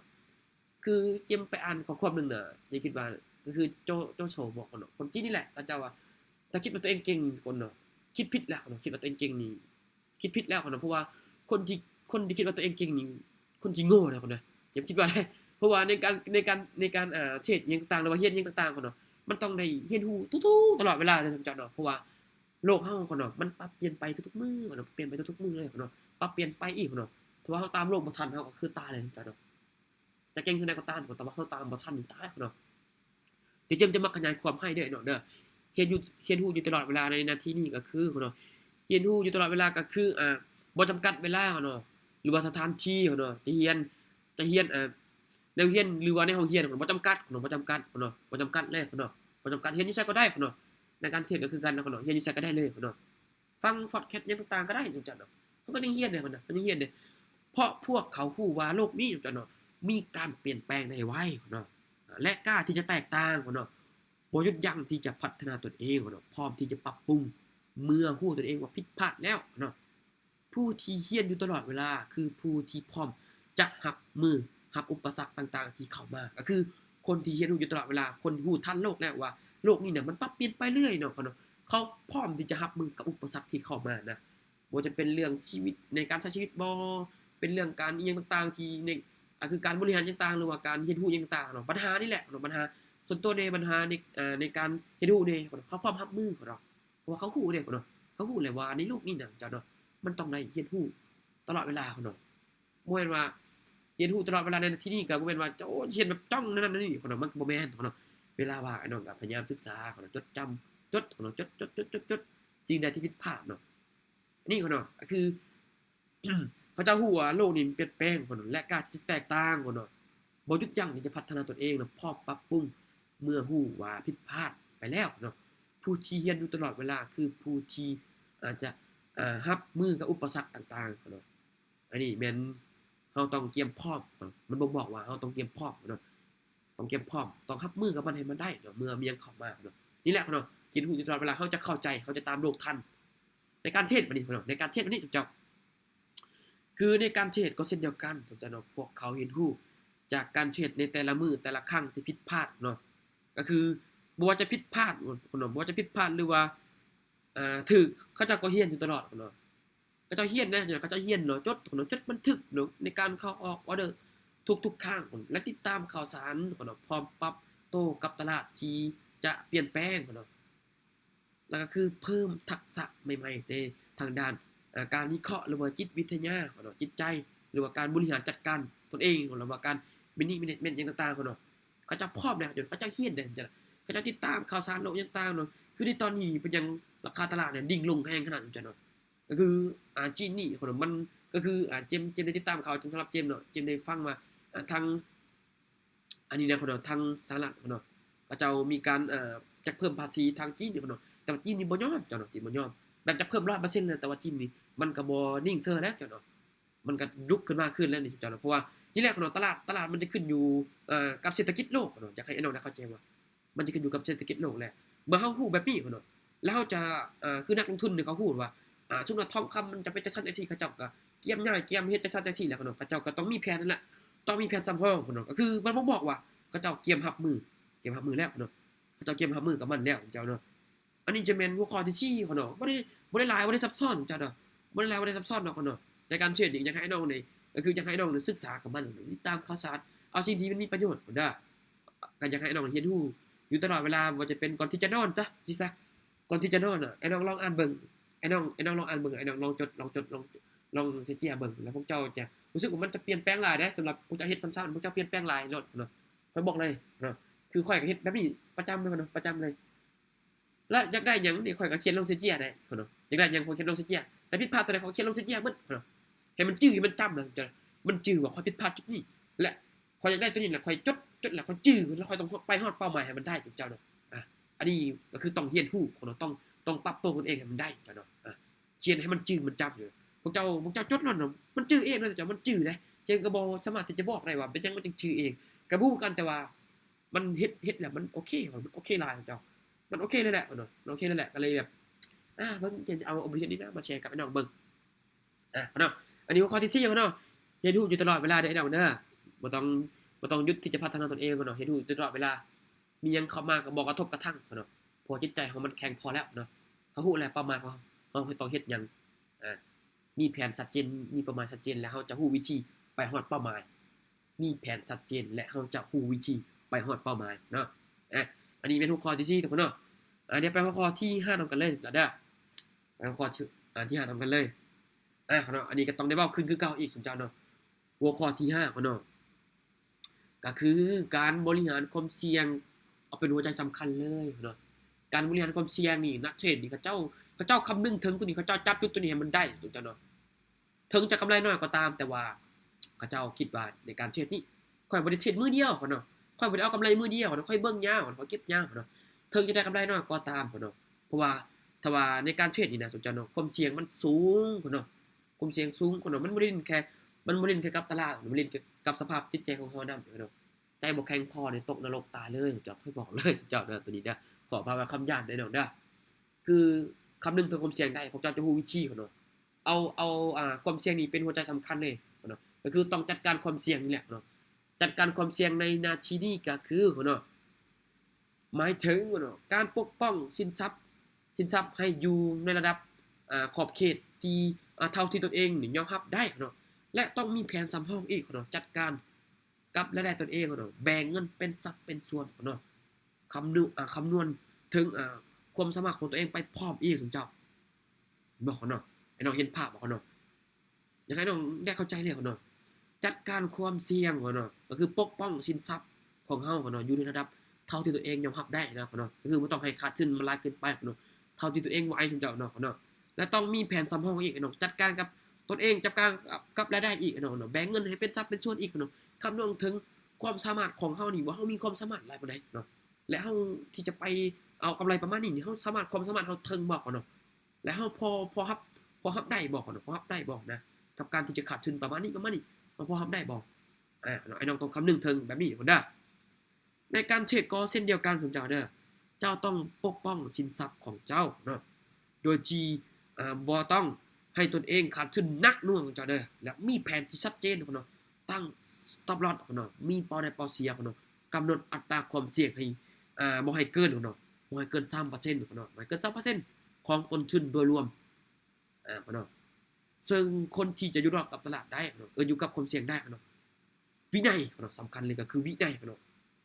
ก็ต้องมีแท้ๆเลยสนใจในตัวนี้เด้อเพราะวินัยแม่นสิ่งเดียวที่จะช่วยให้เจ้าเนาะประสบผลสำเร็จได้เนาะในการเทรดเนาะการเทรดที่ดีเนาะบ่ต้องชนะทุกครั้งก็ได้เนาะแต่แม่นการแพ้มีการแพ้แบบมีการควบคุมอารมณ์ตัวเองเนาะถ้าเฮาแพ้ปึ๊บเนาะเฮาเสียแล้วเนาะเฮายังดึงตัวเองออกมาได้เนาะเฮาดึงตัวเองออกมาได้อันนี้แม่นแพ้แบบมีศักดิ์ศรีแพ้แบบมีเหตุผลเนาะหยุดก็คือหยุดได้ก็คือได้เนาะอันนี้อยากให้น้องจัดการให้มันได้เด้อความเสี่ยงของตัวเองเนาะไอ้น้องต้องคำนึงให้มันได้ความเสี่ยงของมันเนาะความเสี่ยงในการเทรดนี่โอ้เนาะผมอยากให้เว้าเลยสมเจ้าสูงเนาะก่อนที่จะเก็บกำไรได้มันก็บ่แม่นเรื่องง่ายๆได้สมเจ้าได้บางทีตลาดเนาะมันเข้าบ่ได้เนาะมันเข้าบ่ได้ก็โอ้ขอลองไม้ก่อนไป1 2ไม้สมมุติข่อยตั้งเป้า3ไม้สิครับ3ไม้เนาะ3ไม้ก่อนไปไม้ที่1พลาดไม้ที่2พลาดไม้ที่3พลาดโอเคเนาะพอแล้วเนาะบ่ไปแล้วเนาะหยุดแล้วเนาะบ่งบอกแล้วเนาะมันชัดเจนแล้วประมาณนั้นชัดเจนแล้วเจ้าชัดเจนแล้วหยุดแล้วเนาะบ่ไปแล้วเนาะขอยยอมรับความเสี่ยงได้ประมาณนี้เด้อข่อยจะบ่ไปต่อแล้วข่อยหยุดแล้วซั่นนี้หยุดแล้วเนาะก่อนที่เฮาจะเฮ็ดหยังก็ตามเนาะต้องเข้าใจให้มันได้เจ้าเข้าใจคุณค่าของมันให้มันได้ก็คือสมมุติเฮาได้มานี่เฮาต้องเฮ็ดจังไดก่อนที่จะได้มาและเมื่อได้มาแล้วเด้และเมื่อมันจะเสียไปนี่มันมีหยังแหน่ที่เข้ามานะที่เฮ็ดให้เสียไปนี่มันมีหยังแหน่ไอ้น้องพอเข้าใจบ่เนาะเพราะว่าในการเทรดนี่เจ้าเนาะเราต้องคำนึงได้เนาะคำนึงถึงความเสี่ยงมันแท้ๆเลยทุกคนเนาะก็คือเอาหัวใจเอามันเป็นความสำคัญเลยซะในการรู้จักความเสี่ยงของมันเนี่ยความเสี่ยงมันก็คือเราต้องรู้จักบริหารเนาะรู้จักบริหารเด้น้องเด้คือมีเงินล้านนึงสมมุติมีเงิน10 ล้านเนาะแต่ว่าเราบ่รู้จักที่จะไปต่อยอดบ่รู้จักที่จะไปลงทุนนี่มันมีแต่ใส่กับใส่กินก็กินเนาะก็หมดแหละเนาะบ่เกิน 2-3 มื้อนี่ก็หมดแล้วทุกเจ้าบางทีก็มื้อเดียวซ้ำเนาะคนที่มักตีก็ได้เนาะหมดเนาะเห็นบ่เนาะ ความเสี่ยงมันต้องเอาเป็นหัวใจสำคัญเด้อเด้อต้องจับจากความบ่ได้ของคำว่าความเสี่ยงเนาะความเสี่ยงต้องจับใจความมันสำคัญให้มันได้เนาะอยากให้ไอ้น้องเข้าใจเลยเนาะคือในการเทรดนี่แหละเนาะยกตัวอย่างนี่แหละง่ายๆเลยน้องในการเทรดนี่คือเฮาเฮ็ดนะในปัจจุบันนี้เฮาก็เฮ็ดอยู่เนาะในการเทรดนี่ไอ้น้องในเทรดแบบบ่มีแผนการได้กำไรเท่านี้เด้อขอจะหยุดแล้วแต่กับโอ้ยเนาะยังคือเก่าบินใหม่เข้ามาก็คือเก่าเนาะไอ้น้องก็บางทีอาจจะบ่จื้อคือบางคนเนาะเคยเทรดมาแล้วคิดว่ามันจะคือเก่าเนาะบางคนเคยเทรดมาแล้วได้คิดว่าจะคือเก่าแต่ก็บ่เป็นตามที่เฮาได้คิดเลยเจ้าเพราะว่ามันแตกต่างหลายเมื่อเฮาหยุดมีทีมงานเนาะเราซื้อเราเจ๊บ่ขอชื่อเขาเนาะแล้วก็เทรดแล้วเราเคยเทรดForex War หรือว่า FT Ball เราเคยเทรดเนาะแต่ว่าเราลองอยากมาศึกษาเบิ่งเพราะว่าเฮาก็เคยมีประสบการณ์อยู่แต่มันโดนแล้วว่าบ่ได้เทรดโดนแล้วเด้แล้วว่านั่นนี่แต่บ่ฮู้มันจะคือเก่าบ่เนาะเราเติมมื้อนั้น70เหรียญเนาะ70เหรียญ100นึง50เนาะก็ยังถอนบ่ได้เลยครั้งที่3มันเราถอนเราเติม200แล้วว่าโอ้จังเอ้ยแล้วว่าคันว่าบ่เห็นน้องถอนนี่แม่นแจ๋วเด้แต่คือเราอยากลองมันสิคือเก่าบ่ความหมายของเรานะโอ้คนเจมว่าอยากให้คือเจมว่าบ่ต้องลองก็ได้นะเจมอยากให้น้องอยากให้เจ้าศึกษาเบิ่งก่อนแม่เจมว่าอยากให้ศึกษาเห็นรู้เบิ่งก่อนเพราะว่าในการเทรดนี่นะมันบ่ได้คือเก่าได้มันปรับเปลี่ยนหลายเด้สุดยอดเลยมันปรับเปลี่ยนหลายเด้คือบางทีอาจจะเข้าสู่ตลาดบ่ขี้ร้ายอีกเนาะบางคนก็มักเทรดตลาดน่ะก็สวนเทรดอีกนะเนาะบางคนมักเทรดน่ะนี่แหละไอ้น้องเนาะเฮาจึงยังมีอยากให้ไอ้น้องคำนึงถึงความเสี่ยงมันให้มันได้หลายขึ้นไอ้น้องเด้ออันนี้จะเป็นหัวข้อที่5เดี๋ยวเด้อจัดการความเสี่ยงให้มันเป็นได้ไอ้น้องเด้อจัดการความเสี่ยงให้มันได้เฮาต้องรู้จักได้ต้องรู้จักแบ่งได้เดี๋ยวได้ต้องรู้จักแบ่งอันนี้จะเป็นหัวข้อที่5เด้อบริหารจัดการความเสี่ยงเป็นหัวใจสำคัญเลยเจ้าเนาะมาเดี๋ยวไปหัวข้อที่6ได้น้องเด้อมาบ่ได้หลายดอกมื้อนี้เนาะขอแชร์เป็นก็บ่ได้หลายทุกเจ้าหัวข้อที่6ไอ้น้องหัวข้อที่6ก็มีหยังหลายเนาะความอดทนเนาะสิ่งเดียวเนาะคนสำเร็จนะคนประสบความสำเร็จเนี่ยเขาเจ้ามีสิ่งนี้ได้เดี๋ยวได้เขาเจ้าตั้งใจเนาะตั้งใจใช้เวลาอีกเนาะความอดทนเนาะความอดทนก็คือความอดทนแม่นคุณสมบัติที่คนสำเร็จทุกคนก็คือต้องมีเนาะต้องมีเลยเนาะต้องมีเลยเพราะว่าคำว่าอดทนนี่มันก็แม่นความสามารถหนึ่งเนาะที่ทุกคนน่ะต้องมีแหละเนาะต้องรับมือโอ้ตัดดังแล้วเจ้านี่ต้องพร้อมรับมือกับความยุ่งยากเนาะคำว่าอดทนนี่เขาต้องมีความพร้อมอีกเนาะความพร้อมต้องมีความรับมือกับความยุ่งยากที่จะเข้ามาเนาะหรือว่าความล่าช้าเนาะความล่าช้าในนั้นที่นี่ก็คือโดยที่บ่ต้องย่อถอยเนาะและบ่ให้อารมณ์นี่นะเนาะอารมณ์นี่นำจิตใจของเขามานี่เจ้าโอ้เนาะแซ่บดังนี่เจ้าจะให้น้องเนี่ยได้เข้าใจนี่เนาะเด้อจะให้น้องได้เข้าใจว่าคำที่เจมบางทีอาจจะมันซับซ้อนได้เจ้าแต่ว่าก็คือคำว่าอดทนนี่เนาะก็คือมันก็คือคุณสมบัติของแต่ละคนต้องมีแหละเนาะอดทนในหน้าที่นี้ก็คือเราก็ต้องมันศึกษาเนาะต้องมาเรียนรู้เนาะบ่ย่อถอยต่ออุปสรรคที่ว่ามันจะเข้ามานะทุกท่านเนาะบ่ย่อถอยกับมันเนาะถึงว่าติดลบหลายแฮงจังก็บ่ต้องย่อถอยเนาะเฮาก็แค่เปลี่ยนเนาะเปลี่ยนแผนการเบิ่งลองเปลี่ยนเบิ่งในสิ่งที่เราผิดพลาดลองเปลี่ยนเบิ่งลองปรับปรุงใหม่เบิ่งนะเนาะลองปรับปรุงใหม่เนาะคืออย่าให้อารมณ์ที่มันเข้ามาสมมุติว่าโอ้ท้อเลยบ่ต้องเฮ็ดต่อแหละนะทุกท่านนะคือบ่ต้องให้บั่นทอนจิตใจของเฮานะบ่ต้องให้บั่นทอนจิตใจของเฮามันอ่อนแอบ่ต้องอ่อนทุกคนเนาะคืออยากให้น้องได้เข้าใจเลยเนาะให้เบิ่งแม่เนาะคนนี้ก็จะเก่งอันใดอันหนึ่งหรือว่าคนที่จะไปฮอดระดับเซียนระดับอีหยังต่างๆเนาะมันใช้เวลาได้ปานใดเนาะคือยกตัวอย่างนักเตะข่อยมีไอดอลเป็นคริสโนเป็นคริสโนโรนัลโดเนาะข่อยมีเราเป็นไอดอลเนาะก็คือเราก่อนที่เราจะเฮ็ดอันใดหนึ่งมาฮอดปัจจุบันนี่เห็นเราเก่งในปัจจุบันนี่โอ้เนาะให้เบิ่งประวัติเราเนาะมันก็บ่แม่นเรื่องยากเนาะมันก็บ่แม่นเรื่องง่ายมันเป็นเรื่องง่ายก่อนที่จะเฮ็ดได้เนาะโอ้จากอุปสรรคอีหยังต่างๆเข้ามาหลายเนาะต้องได้รับมือกับมันอีกเนาะหลายเนาะหลายแฮงจังเนาะเราก็ต้องเราก็คือข่อยต้องมันซอกหาแล้วเนาะต้องแบบพรแสวงนี่แหละสิซะเนาะต้องแสวงหาแหละในสิ่งที่ข่อยบ่เป็นบ่เก่งก็ต้องมันต้องอดทนกว่าหมู่ต้องเฮ็ดหลายกว่าหมู่ต้องเฮ็ดงานหนักกว่าหมู่แหละเนาะเห็นบ่ไปเบิ่งเนาะประวัติเราเนาะเราบางทีเนาะหมู่เพื่อนร่วมทีมนี่เราออกเขาเจ้าพักเบิดน่ะมื้อเขาเจ้ามีเวลาซ้อมเนาะและเพื่อนร่วมทีมเนาะเขาเจ้าพักเบิดแหละมันฮอดโมงนะแต่ว่าเรายังซ้อมคนเดียวอีกเนาะยังฝึกซ้อมคนเดียวอีกนะ และเวลาเรามาสนามคนเราก็ต้องมาก่อนหมู่อีกสมมุติว่าเขาเจ้าซ้อมน่ะ7:00 นเราต้องมาเนาะที่มาแต่5:00 นเรามาก่อนหมู่ได้คนเนาะเรามาก่อนหมู่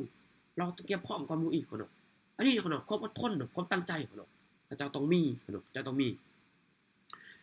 คนเนาะความอดทนในการเทรดก็คืออาวุธของเทรดเดอร์ต้องมีเนาะคำว่าอดทนในการเทรดก็คือการรอท่าโอกาสเนาะที่ตนเองเนาะวิเคราะห์ได้เนาะแทนที่จะเข้าทุกไม้เนาะอดทนในการพัฒนาตนเองเนาะคนที่เทรดเก่งบ่ได้ใช้เวลาแค่เดือน2 เดือนเจ้าเนาะ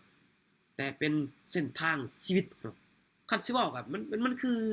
ทั้งชีวิตของเขาเจ้าเนาะเขาเจ้าใช้เวลาตนก่อนตนเองจะล้มหายตายจากเจ้าเนาะเขาเจ้าจะพัฒนาไปเรื่อยๆจนคนที่จะจนที่จะตายไปนะเนาะเขาเจ้าเบิ่งเป็นชีวิตจิตใจเลยเจ้าเนาะเขาเจ้าเบิ่งเป็นชีวิตจิตใจเลยเจ้าให้น้องได้เข้าใจเลยเนาะและการที่ประสบผลสำเร็จต้องเนาะต้องผ่านการเรียนรู้เนาะหรือสะสมประสบการณ์เนาะทุกอย่างเนาะบ่ได้มาง่ายๆคือเขาคิดดอกเจ้าเนาะเพราะฉะนั้นแล้วเนาะให้น้องก็ต้องมันศึกษามันเรียนรู้เนาะเอาความอดทนนี่แม่นอยากให้น้องได้เข้าใจเด้อน้องเด้ออยากให้น้องได้เข้าใจเด้อน้องเด้อทุกสิ่งทุกอย่างเนาะมันบ่ได้มาง่ายๆคือเขาคิดเนาะเพราะฉะนั้นแล้วไอ้น้องมันศึกษาให้รู้เอาเด้อไอ้น้องเด้อมันศึกษาให้รู้เอาเนาะความสำเร็จเนาะความอดทนเนาะแม่นสะพานเนาะแห่งแสงสว่างเนาะนำไปสู่ความฝันและความเป็นจริงได้เนาะมันจะโอเวอร์เกินไปก็ตามแต่ว่ามันเคยมีคนเฮ็ดได้และเป็นหยังไอ้น้องจึงเฮ็ดบ่ได้เนาะไอ้น้องมีความอดทนพอแล้วดีพอแล้วบ่เจ้าเนาะศึกษามาฮอดไสแล้วในปัจจุบันนี้หรือว่ายังศึกษาหยุดเฮ็ดอยู่หยุดเฮ็ดอยู่เนาะยังศึกษาแบบนั้นบ่เนาะบ่ว่ามื้อใดมีเงินแล้วจะเติมเงินจริงเข้ามาเทรด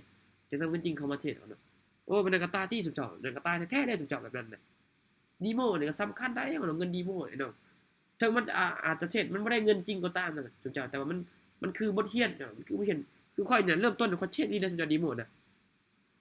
ข้อยฝึกเทรดดีโมบางทีก็เข้าไปเทรดกับมีตติงจาก PMC เนาะเขาติดตามเราอยู่ตอนนั้นน่ะเขาเข้าประเทศเขาไปนั่งผู้เดียวเนาะไปนั่งผู้เดียวแล้วเขาเข้าเทรดเขาเทรดเงินดีโมเขาเทรดเงินดีโมก็มีได้มีเสียข่อยก็บริหารเอาพอเอางบมา50 เหรียญพอเขาจะเติมพอร์ตเข้า50 เหรียญแล้วข่อยลองบริหารเบิ่งลองบริหารพอร์ตเบิ่งว่าจะได้ไปฮอดไสแต่ว่าข่อยก็กำไรอยู่10 เหรียญกำไรอยู่5 เหรียญเขาชื่อได้ว่ากำไรอยู่5 เหรียญเพราะว่าข่อยก็ตามแล้วแน่ส่วนแล้วแน่เนาะส่วนแล้วข่อยจะอาจจะสวนเนาะข่อยบ่มักตามเพราะว่าการที่เฮาจะบางทีเฮาวิเคราะห์คือกันก็โอเคเฮาก็ตามได้เนาะเฮาก็ตามได้แต่ว่าเฮาวิเคราะห์บ่คือเฮาก็สวนได้จ้ะบ่แม่นว่าเขาเอิ้นก็จะตามอันนี้เขาเทรดดีโมเราก็ปั๊บทุกๆมื้อเลยเนาะปรับใช้จนค่อยจื้อค่อยจำเนี่ยจ้ะเนาะเทรดดีโมนี่บางมื้อข่อยก็พลาดคือกันเด้เดี๋ยวนะข่อยพลาดบางที5 ไม่ติดคือกันน่ะข่อยพลาดนะข่อยพลาดหลายคือกันจ้ะเนาะเทรดดีโมยังบ่วินเลยมันยังจะเทรดเงินจริงนี่โอ้แล้วมับจ้ะเนาะตายมับเลยจ้ะเนาะอยากให้น้องได้เข้าใจเนาะมันใช้เวลาไอ้เนาะมันใช้เวลาหลายเนาะมันใช้เวลาเด้อคนเดียวพอสมควรเลยแหละเนาะมันใช้เวลาพอสมควรเลยแหละเนาะอันนี้จะเป็นหัวข้อที่6ก็คือความอดทนคนเด้อเราต้องใช้เวลาเนาะใช้เวลาเรียนรู้เนาะมันศึกษาแหละไอ้น้องเนาะมันศึกษาเนาะมาคนเนาะคนเนาะเจมส์ก็บ่สบายแน่คนเนาะแต่ว่าก็พยายามที่จะเว้าให้แหละคนเนาะให้น้องได้เข้าใจเนาะเทรดเดอร์ที่ประสบความสำเร็จคนเนาะ1เลยคนเนาะต้องคิดแบบผู้นำคนเนาะคิดแบบเจ้าของนั่นแหละคนเนาะอันที่2คนเนาะการขาดทุนก็คือต้องเฮาเลี่ยงบ่ได้แล้วคนเนาะก็คือต้องคิดซะว่าให้มันอยู่แผนของเฮาแล้วเฮาต้องปรับปรุงคนเนาะอันที่3คือควบคุมอารมณ์ตนเองได้คนเนาะควบคุมอารมณ์ได้ก็คือเขาต้องผ่านการฝึกฝนนั่นแหละเนาะเรียนรู้ตนเองไปเรื่อยๆจ้ะเนาะอันที่4ก็คือเรียนรู้อยู่ตลอดเวลาเนาะอย่าหยุดที่จะพัฒนาตนเองเนาะถ้าว่าเฮาบ่เรียนคนอื่นก็เรียนจ้ะเนาะถ้าว่าเฮาเฮ็ดคนอื่นก็เฮ็ดจ้ะเนาะอันนี้จะเป็นหัวข้อที่4เนาะหัวข้อที่5ก็คือจัดการความเสี่ยงเนาะความเสี่ยงเฮาที่ต้องชัดเจนนั่นแหละต้องจัดการให้มันได้จ้ะเนาะต้องจัดการให้มันได้ต้องบริหารให้มันเป็นเด้อน้องเด้อต้องบริหารให้มันเป็นอันที่6ก็คือความอดทนเนาะใช้เวลาในการฝึกฝนตนเองเนาะใช้เวลาก่อนที่จะได้อันนึงมามันใช้เวลาเสมอเนาะบ่ได้เฮ็ดแค่มื้อ2มื้อได้เลยเนาะได้ไวก็เสียไวเนาะเนาะบ่แม่นคนที่ก็คืออยากให้น้องได้เข้าใจว่านะอย่างน้อยในการเทรดนี่คุณเจ้าเด้อในการเทรดนี่บ่แม่นว่าคนที่เทรดชนะทุกครั้งได้แต่ว่าแม่นคนที่บ่หยุดที่จะพยายามคือบ่หยุดที่จะพัฒนาตนเองนะเจ้านะความหมายของมันก็คือ คนที่จะเฮ็ดอันใดอันหนึงได้หรือว่าประสบความสำเร็จอันหนึงได้เนาะบ่แม่นว่าเฮ็ดแล้วเนาะค่อยชนะทุกๆครั้งเลยเนาะบ่แม่นเนาะบ่แม่นแต่ว่าคนผู้นั้นต้องมีความพยายามที่มันสูงอีกถึงจะเนาะก็คือบ่หยุดยั้งที่จะพัฒนาตนเองเนาะมันเขาฮู้ว่ามันใช้เวลาเด้มันใช้เวลาเนาะคนมีแนวคิดแบบนั้นเนี่ยเจ็บมากได้เนาะเจ็บมากเนาะเฮ็ดแค่ก็คือเฮามาศึกษาเดือน2เดือนแล้วเซานี่โอ้เนาะดีไปไกลๆเลยจ้ะเนาะแบบนั้นเนี่ยเนาะมันคือจริงๆจะบอกว่า ทุกสิ่งทุกอย่างนะสมเจ้าเนาะมันบ่มีตัวใดดอกได้มาง่ายๆสมเจ้ามันใช้เวลาพวกเจ้าเห็นคนที่เขาเจ้าเอาลงคลิปนะสมเจ้าเนาะเขาเจ้าใช้เวลาดนๆนะก่อนที่จะได้มาฮอดปัจจุบันนี้และบ่แม่นว่าเขาเจ้ามาอวดดอกเนาะเขาเจ้าแค่มาบ่งบอกว่าก่อนที่จะค่อยมาได้นี่เขาเจ้าใช้เวลามาดนหลายปานใดเขาเจ้าใช้เวลาจักปีพุ่นเนาะกว่าที่จะได้เงินปานนั้นจังนี้กว่าที่จะซื้อนั่นซื้อนี่ได้ใช้เวลาจักปีอยู่เนาะเขาเจ้าบ่ได้มาอวดดอกเขาเจ้าแค่มาลงกับให้ตัวเองภูมิใจจังซี่จ้ะคือกับเรื่องคำเนี่ยไปเบิ่งแม่เนาะ เราก็ตึงแล้วก็เนาะเราตึงพอสมควรอีกแล้วเราก็ใช้เวลาเนาะเจ็บปรึกษากันแล้วก็ว่าก่อนที่จะเฮ็ดได้โอ้มันเป็นเรื่องง่ายเด้อเจ็บชิแล้วจังซี่เราก็อาศัยเวลาจักปีพุ่นเราศึกษามาทุกคนเนาะตอนได้คนเนาะแต่2019พุ่นเนาะศึกษาแม่7ปีพุ่นเนาะจักปีใช้เวลาพุ่นเนาะ19 20 21 22 23 24 25เนาะพุ่นเนาะ5 6ปีพุ่นเนาะมันบ่แม่นเรื่องง่ายถ้าเราบ่รวมกับเฉดตัวอื่นอีกพุ่นเนาะมันหลายปีได้มันหลายปีพุ่นเนาะมันมาเห็นโอ้มีไฟพุ่นเนาะเป็นแรงกระตุ้นซื่อก็คือนั่นนี่มันอาจจะเฮ็ดแบบเจมส์ก็มักคนมักเรากันเนาะเป็นไอดอลเลยจนเนาะเป็นไอดอลเลยเพราะว่าเจมส์เบิ่งแล้วเป็นตัวอย่างในการเฮ็ดเวียกเฮ็ดงานบ่ก่อนหรือว่าการเฮ็ดเวียกเฮ็ดงานก็ตามแหละเนาะหรือว่าในการเฮ็ดเจมส์ก็เบิ่งในการมีวินัยเพราะว่าเจมส์ได้ปรึกษากับเราก็ให้แนวทางที่ดีเนาะเจมส์มักเนาะมักเป็นไอดอลเลยก็คือเจมส์มานี่แหละเนาะเจมส์จริงมาบอกให้กับไอ้น้องเลยจนเนาะบ่มีตัวใดได้มาง่ายๆใช้เวลาหมดจนเนาะอันนี้จะเป็นหัวข้อทั้งหมดที่ค่อยได้ ปรับใส่มาจ้ะเนาะปรับใส่มาก็คือว่าได้ผลแน่จนได้ผลมันได้ผลนั่นแหละเนาะมันอาจจะใช้เวลาแน่จุ๊เจ้ามันบ่ได้แค่มื้อ2มื้อดอกมันใช้เวลาหลายจุ๊เจ้าเด้อมันใช้เวลาค่อนข้างว่าหลายมื้อหลายวันเด้ขนาดนอนหมดแล้วบ่จักซุมเจ้าเนาะนอนหมดแล้วติน้องเนาะขนาดเจอกับว่ามาหลายชั่วโมงเติบเนาะซุมเจ้าเนาะขนาดเจ็บคอกันตัวเนาะบ่เข้าใจตัวใดสามารถถามเต็มที่ได้ซุมเจ้าเด้อทำได้เลยซุมเจ้าเนาะเราโดยังยการอันส่งให้น้องได้บ่อืมบ่มาเลยเนาะส่งให้น้องได้บ่จ้ะโอเคได้เลยเนาะให้ได้บ่ได้ส่งให้เน็ต3บ่ได้ยินเสียงเลยได้เดี๋ยวส่งให้เด้อเดี๋ยวลงเฟซก็ได้เนาะได้แป๊วเลยแป๊วเลยเนาะใน YouTube ก็มีเนาะใครสิเข้าบ่ทันใน YouTube ก็มีทุกเจ้าจิมก็เฮ็ดลงตลอดเนาะ YouTube ก็มีไผบ่เข้าใจสามารถถามเขาได้เลยเด้อเด้อถามเขาลดหน่อยบางทีเขาอาจจะว่าไว้แน่ซุมเจ้านะเพราะเป็นเจมส์นี่เป็นคนที่ว่าไวแน่ซุมเจ้าเสียงก็จะโอเคเนาะเข้าใจนัดนัดเข้าใจเนาะไอ้น้องเด้น้องแต่ละคนเด้พอเข้าใจบ่คนบ่เข้าใจตัวใดสามารถถามเจมส์ได้เลยเด้อเนาะเด้อเพราะเจมส์ก็ตั้งใจถามได้เลยถามได้เลย ข้อ2เนี่ยน้องบ่เข้าใจข้อ2ข้อ2น้องข้อ2โอเคข้อ2มาเดี๋ยวไปให้แล้วนะข้อ2ว่าข้อ2เนาะก็คือจะให้น้องน่ะก็คือในการเทรดนะทุกเจ้าในการเทรดนี่เนาะให้คิดซะว่าในการขาดทุนของเฮาเป็นเรื่องปกติเนาะคือสมมุติว่าโตเทรดมื้อนี้เนาะแต่เทรดมื้อนี้โตเทรดติดลบแต่ว่าในติดลบนี่ก็ต้องติดลบในที่ตนเองยอมรับได้ไงในติดลบตัวเองต้องยอมรับได้นะเข้ามาปิดไมค์ให้เจมส์นี่เด้อไม่ให้เจมส์ยามมันสะท้อนนะปิดไมค์ให้แน่ยามมันสะท้อนคือเจมส์จะบอกว่าในการเทรดนี่คือไอ้น้องเทรดแต่ละมื้อนะการขาดทุนเนี่ยมันเป็นเรื่องปกติเด้อมันเป็นเรื่องปกติและมันเลี่ยงบ่ได้สนใจมันเลี่ยงบ่ได้เลยสนใจเด้อก็คือเวลาเสียก็เสียให้มันต้องอยู่แผนของเฮาให้อยู่ที่พอประมาณเนาะก็คืออยู่ที่พอประมาณเลยไอ้น้องเด้อก็ต้องบ่ต้องให้มันขาดทุนนักนะสนใจเอาที่ตนเองยอมรับได้นะสนใจนะเอาที่ตนเองยอมรับได้นะสนใจนะก็คือคนที่ประสบความสำเร็จเนี่ยเขาเจ้าฮู้ดีว่าเนาะในการเทรดนี่มันมีได้มีเสี่ยงเนาะ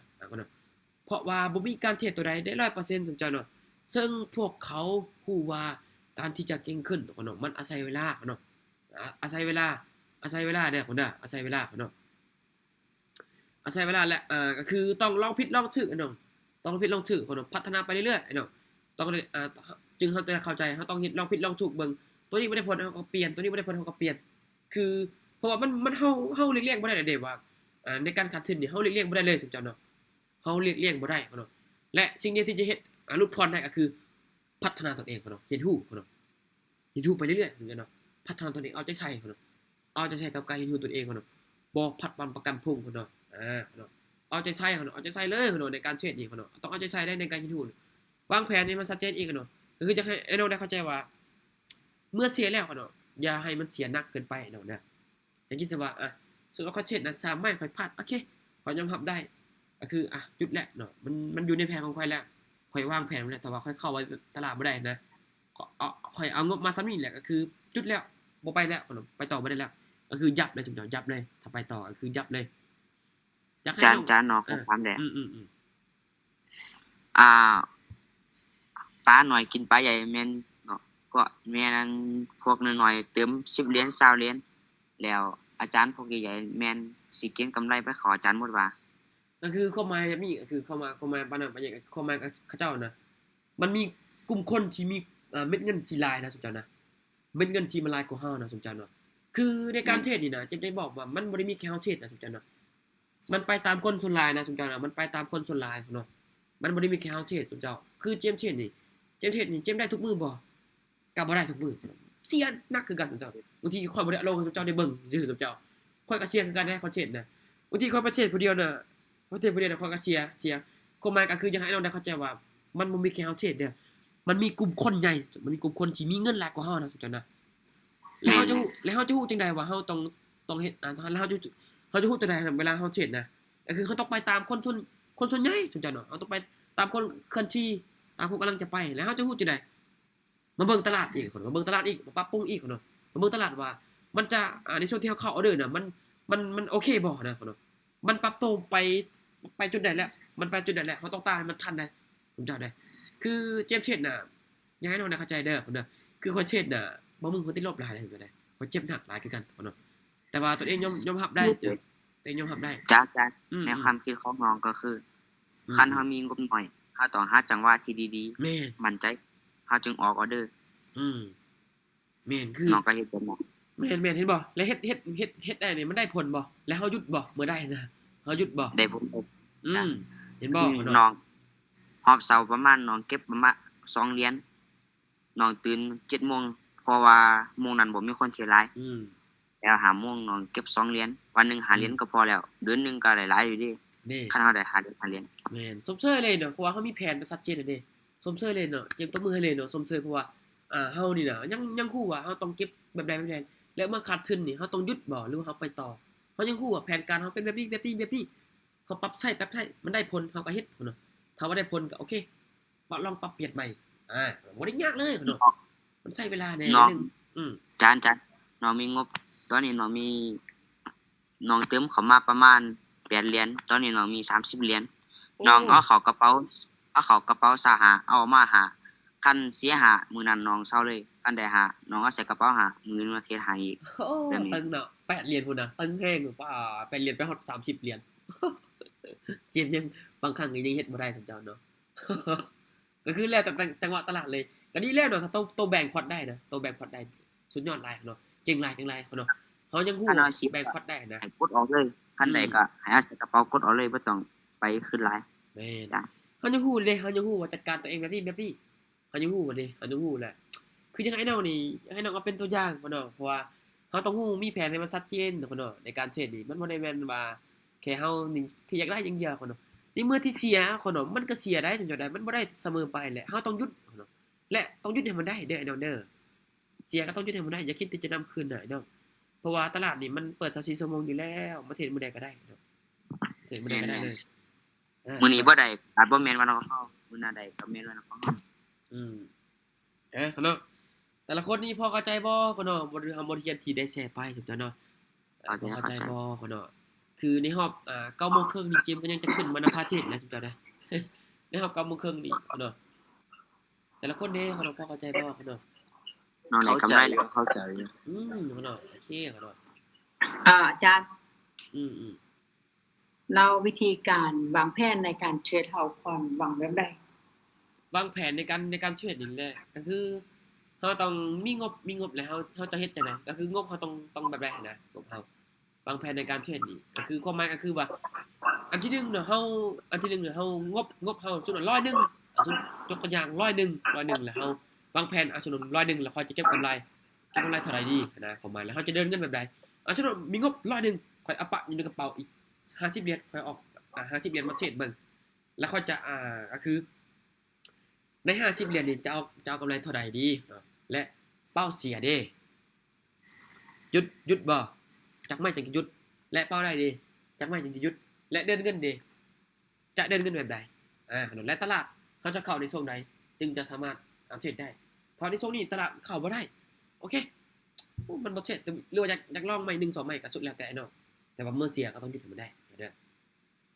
คือเขาต้องวางแผนให้มันชัดเจนเนาะเด้อเฮาต้องฮู้ว่าเฮาจะเฮ็ดหยังนะสุดจังเนาะเฮาต้องฮู้ว่าตัวเองจะเฮ็ดหยังกันแท้นะจะเก็บกำไรซ้ำนี้เชียร์ซ้ำนี้เทรดในมงนี้ไอ้น้องต้องฮู้เด้อต้องฮู้เป้าหมายก็คือต้องมี GPS เป็นของตัวเองก็คือ GPS ก็คือแผนการเราต้องฮู้ว่าเฮาจะไปในจุดใดเราต้องฮู้ได้เด้อก็คือความหมายนี่ในการเทรดนี่เราต้องฮู้ก่อนว่าเฮาจะก็คือเราต้องชัดเจนนั่นแหละว่าตัวเองนี่จะเอาเฮ็ดได้การแท้เนาะก็คือถ้าว่าบ่เข้าใจเนาะก็ลองปรึกษาคนที่แนะนำเฮาเบิ่งหรือว่าไปเบิ่งใน YouTube เบิ่งเนาะไปศึกษาแล้วเฮามาจดเจียเบิ่งแล้วในงบประมาณนี้นี่ค่อยจะบริหารได้เด้เนาะจึงจะสามารถเก็งกำไรได้เนาะอันนี้จะเป็นแผนการเนาะยกตัวอย่างให้ซื่อๆได้เนาะเด้อยกตัวอย่างให้ซื่อแผนการเราต้องฮู้ก่อนว่าเราต้องไปจุดใดไปหาจุดใดนะอันนี้เป็นแผนการได้เนาะเด้อ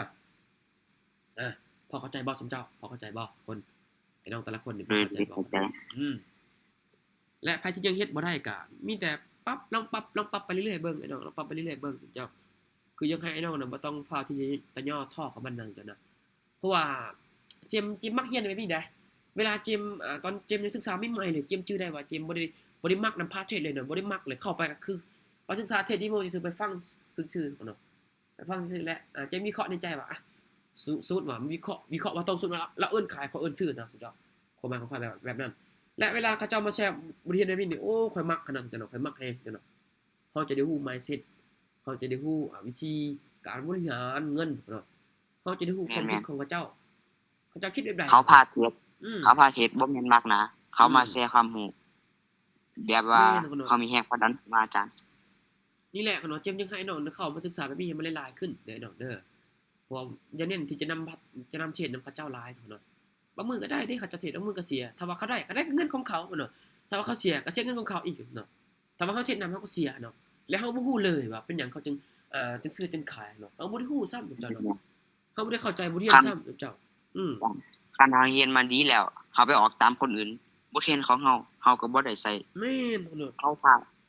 าเดาให้ซื้อเฮาซื้อ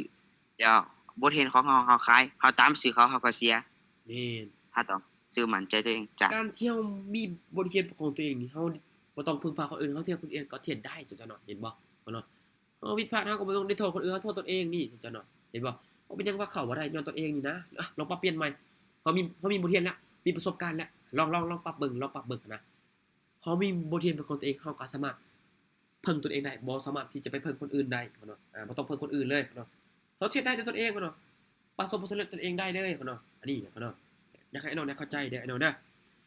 สำหรับเจมนี่ก็ประมาณนี้เนาะบ่ได้หลายเนาะเพราะว่าเจมก็ในรอบ30เนาะเจมก็ยังจะขึ้นอีกเนาะ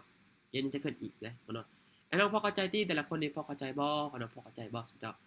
ในการเทรดเนาะในการเทรดเนาะพอเข้าใจเนาะมาตั้งแต่8:00 นแล้วจ้ะตั้งแต่ฟังที่เข้าใจว่าอาจารย์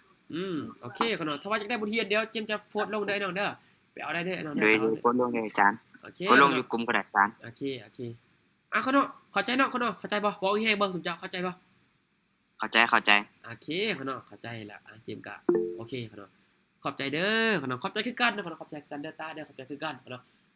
กับสุดท้ายนี่ก็คืออยากอวยพรกับไอ้น้องเด้อตั้งใจศึกษากับมันในมันหลายๆเนาะขอให้ไอ้น้องเนาะตั้งใจแบบใดก็ขอให้ได้แบบนั้นเด้อเนาะประสบผลสำเร็จตามที่ตัวเองได้คาดหวังไว้ถ่ายคลิปนี้ถ่ายวิดีโอนี้ก็บ่มีหยังหลายเนาะขอบใจทุกคนที่เข้ามามีตติ้งมื้อนี้เนาะหวังว่าแต่ละคนจะได้แนวคิดหรือว่าจะได้บทเรียนหลายๆเนาะบ๊ายบายเดี๋ยวพอกันในมีตติ้งนำพาเทรดเด้อโอเคเนาะบ๊ายบายเนาะบ๊ายบายเดี๋ยวเฮาพอกันเนาะเดี๋ยวไปเบิ่งในYouTube อีกเนาะเนาะไปเบิ่งใน YouTube อีกเจ้าโอเคก็เนาะบ๊ายบายเนาะเดี๋ยวพอกันเด้อเนาะเดี๋ยวพอกันขอบใจน้องทุกคนส่งมาลำเราเบิดทุกคนเลยเด้อเนาะบ๊ายบาย